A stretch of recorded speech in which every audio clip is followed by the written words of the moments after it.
శ్రీ లక్ష్మీ నృసింహ పరబ్రహ్మణే నమ. మనకు లోకంలో 33 కోట్ల మంది దేవతలు ఉన్నారు అని చెప్తారు.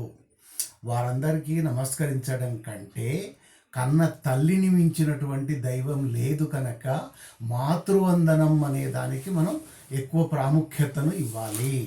తల్లిని మించిన దైవం లేదు అనే శాస్త్ర ప్రకారం ప్రతిరోజు కూడా తల్లిని సేవించినట్టయితే అంతకంటే గొప్ప సేవ మరొకటి లేదు.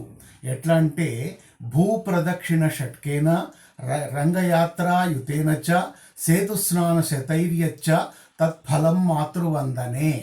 తల్లికి నమస్కరించడం వలనట కన్న తల్లిని నిత్యం భక్తితో సేవిస్తే 6 మార్లు భూప్రదక్షిణ చేసిన ఫలితం, అలాగే 10,000 మార్లు శ్రీరంగయాత్ర చేసిన ఫలితం, ఇంకా 100 మార్లు రామేశ్వరంలో సేతు స్నానం చేసిన ఫలితాన్ని పొందవచ్చును. కనుక తల్లిని మించిన దైవం లేదు. తల్లిని ఎట్టి పరిస్థితిలో మర్చిపోకూడదు, నిర్లక్ష్యం చేయకూడదు, చక్కగా గౌరవించాలి. మాతృవందనం అనేది అత్యంత ప్రాముఖ్యంగా గౌరవించాలి. ఇంకా నాన్నోదక సమం దానం నా ద్వాదశ్యాత్ సమం వ్రతం నా గాయత్ర్యా పరో మంత్ర నా మాతృదైవతం పరం. అన్న ఉదక దానాలకు మించినటువంటి దానం లేదు. తర్వాత ద్వాదశి వ్రతానికి మించిన వ్రతం లేదు.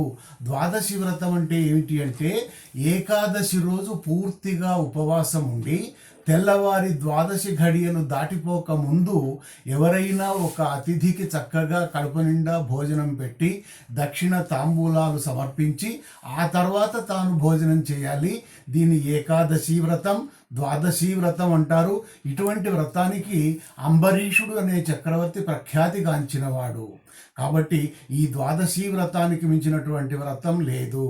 ఇంకా గాయత్రిని మించినటువంటి మంత్రం లేదు. గాయత్రి అనే మహామంత్రంలో 24 అక్షరాలు ఉంటాయి. అది ఛందోబద్ధమైనది కనుక ఆ మంత్రాన్ని గనక ఉపనయనం జరిగి అర్హత ఉన్నవాళ్ళు ఆ మంత్రాన్ని అనేక మార్లు రోజులో స్నానం చేసిన తర్వాత కనీసం 11 మార్లు, ఇంకా ఎక్కువైతే శక్తి ఉంటే 108 మార్లు, ఇంకా ఎంత అధికంగా చేస్తే అంత ఫలితం లభిస్తుంది. కాబట్టి గాయత్రిని మించిన మంత్రం లేదు. ఎన్ని మంత్రాలు ఉన్నప్పటికీ గాయత్రియే గొప్ప మంత్రము. ఎంతమంది దేవతలు ఉన్నప్పటికీ తల్లియే గొప్ప దేవత. కనుక తల్లిని మించిన దైవం లేదు. మాతృసేవ వల్ల ఇహ పర సౌఖ్యాలు లభిస్తాయి. తల్లిని ఎప్పుడూ కూడా నిర్లక్ష్యం చేయకూడదు. లోకా సమస్తా సుఖినో భవంతు.